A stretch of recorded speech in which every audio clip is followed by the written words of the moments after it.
Fin de la conférence parlementaire internationale Russie-Afrique hier soir à Moscou.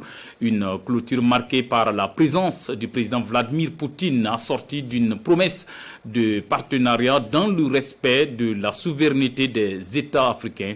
Poutine a aussi promis son soutien au pays en crise sécuritaire, un appui en armement de combat contre le terrorisme. Explication de Draman Guéni, notre envoyé spécial à Moscou.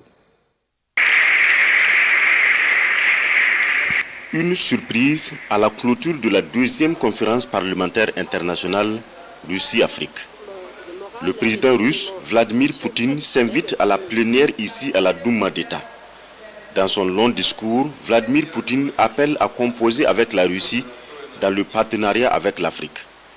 Malgré la guerre, le président russe prend l'engagement de faciliter l'ouverture d'un corridor pour l'approvisionnement de l'Afrique en vivres produits en Ukraine.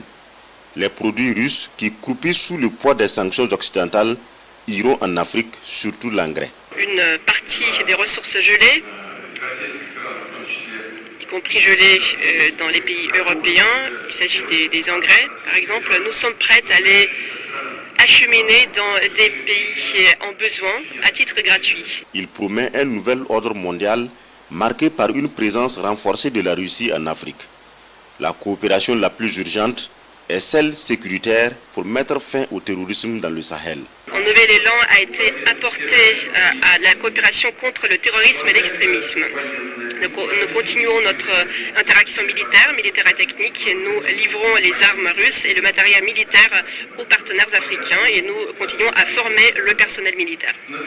Vladimir Poutine envisage la possibilité d'un moratoire des dettes africaines. Il s'engage à renforcer la coopération russo-africaine dans divers secteurs, l'éducation, la science, la technologie, l'énergie, la culture.